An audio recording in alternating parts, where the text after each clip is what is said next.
Boa noite, meus irmãos. Graça e paz. Chegou o momento de meditarmos um pouquinho na palavra de Deus. Hoje é sexta-feira, dia que nós tínhamos o costume de termos o nosso culto de oração.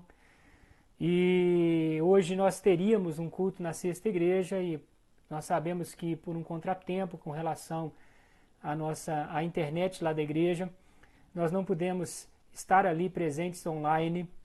Mas eu quero deixar essa palavra para vocês. Nós sabemos que é um grande desafio para nós, como igreja presbiteriana, a condução dos trabalhos em meio a essa pandemia e as lives.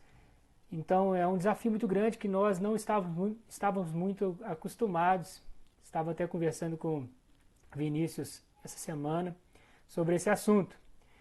Mas eu quero deixar uma palavra que se encontra em 2 Crônicas, capítulo de número 20, verso de número 15, quando o autor bíblico diz o seguinte: E disse: Dai ouvidos todo o Judá e vós, moradores de Jerusalém, e tu, ó rei Josafá, ao que vos diz o Senhor, não temais, nem vos assusteis por causa desta grande multidão, pois a peleja não é vossa, mas de Deus.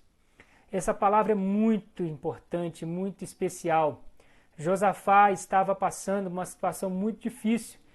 Se uniram 3 reinos, os Montes Seir, os Moabitas, os Amonitas, 3 reinos contra Jerusalém. Talvez porque um desses reinos apenas não teria força suficiente para vencer o exército de Jerusalém, de Israel. E então eles se reuniram em 3 e foram contra a cidade de Israel e acamparam-se no local que seria o local da guerra, no vale da guerra, e ali ficaram aguardando o exército de Israel para essa grande peleja. Josafá então ficou assustado no primeiro momento, ele foi em Deus, buscar em Deus em oração. E é isso que me chama a atenção, pois Josafá conclama todo o povo de Israel, todos os mais importantes, os nobres, os plebeus, todos os habitantes de Jerusalém, a orar e a clamar a Deus. E Deus levanta um profeta, e esse profeta traz essa revelação que nós acabamos de ler. Josafá e todo o povo de Israel: não temais, não tenham medo. A peleja não é vossa, a guerra que você está para lutar não é sua, é minha. Você, o povo de Israel, é o meu eleito, é o meu povo, e eu cuido, sou eu quem guardo, sou eu quem vou pelejar por vocês. Então essa palavra, ela trouxe tanta esperança e tanto alento ao coração de Josafá, que ele desceu para aquela guerra, meus irmãos, com tanta coragem, com tanto ânimo, que ele colocou cantores na frente da batalha.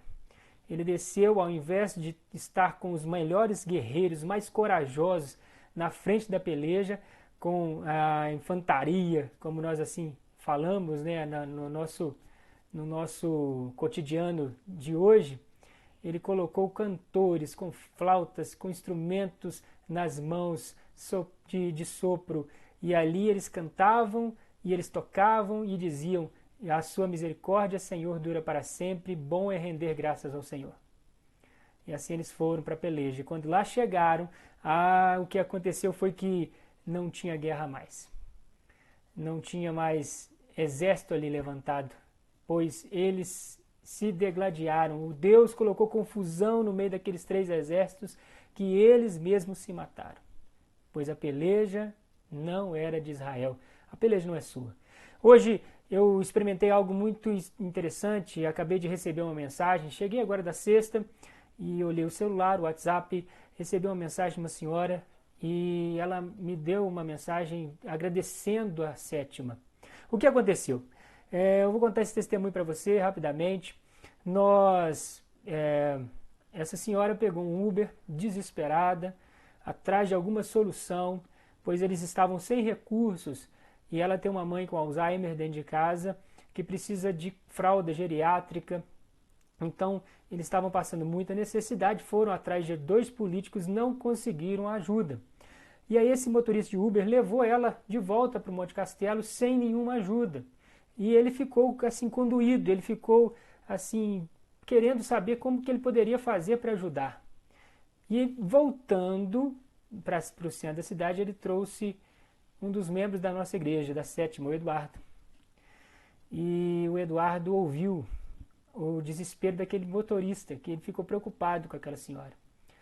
E assim ele me ligou e falou da gente entrar em contato com os irmãos da igreja, mas eu liguei para algum membro da nossa igreja, que prontamente já sempre está nos auxiliando nessa área social, e fui ao mercado, compramos lá 3 pacotes grandes de fralda que ela precisava, passamos na igreja e lá tinha uma cesta básica ainda sobrando, colocamos no carro e levamos para essa senhora.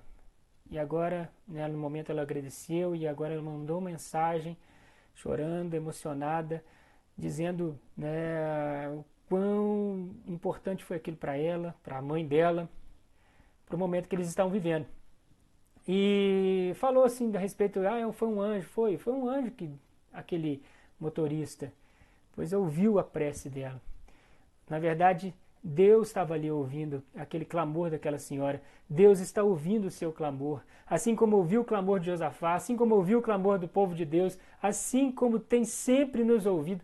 Por isso, queridos, eu queria trazer essa palavra para todos nós, entendendo, queridos, que talvez você esteja aí preocupado, e eu mesmo, por vezes, fico preocupado, poxa vida, o que está acontecendo? Por que Minas Gerais ainda está passando por essa situação de fechamento, de economia praticamente parada ainda, né? Funcionando, mas muito pouco? Por que, Senhor? O que está acontecendo? Nós não sabemos o que está acontecendo, mas nós sabemos de uma coisa e podemos ter essa certeza, e é essa certeza que você precisa ter, que eu preciso ter. Deus está no controle de todas as coisas, Ele tem o controle de tudo em suas mãos, Ele sabe o que é melhor, Ele sabe aonde vai chegar tudo isso, e Ele está dizendo para mim e para você que nós precisamos orar, clamar, buscar mais da presença dEle em nome de Jesus. É isso que eu quero fazer nesse momento em nome de Jesus. Vamos orar comigo? Vamos buscar a presença de Deus, mais de Deus, pois Deus tem muito mais para fazer na nossa vida, Deus tem muito mais para realizar na sétima. Deus pode fazer grandes coisas na nossa igreja, através de nós, através das nossas famílias, em nome de Jesus. Senhor, meu Deus e meu Pai, nós estamos aqui para buscar e invocar o Teu nome, suplicar, Deus, que o Senhor tenha misericórdia, Deus. Atenda ao clamor, Senhor, de cada um dos Teus filhos. Parece, eu vi por alto, ter um pedido de oração da Heloísa. Deus, em nome de Jesus, ministra a Tua cura, Pai, sobre a vida dela. Ministra a Tua cura, Senhor Deus, sobre aqueles outros irmãos que estão precisando de uma cura. E que, acima de tudo, o Senhor também derrame, Deus, sobre nós uma unção nova, um poder sobrenatural da Tua presença e sejamos cheios da Tua glória. Assim nós oramos em nome de Jesus, nosso Senhor e Salvador. Amém e amém. Deus te abençoe, querido. Muito obrigado pelo carinho, tudo de bom. Uma ótima noite, um ótimo final de semana para todos nós.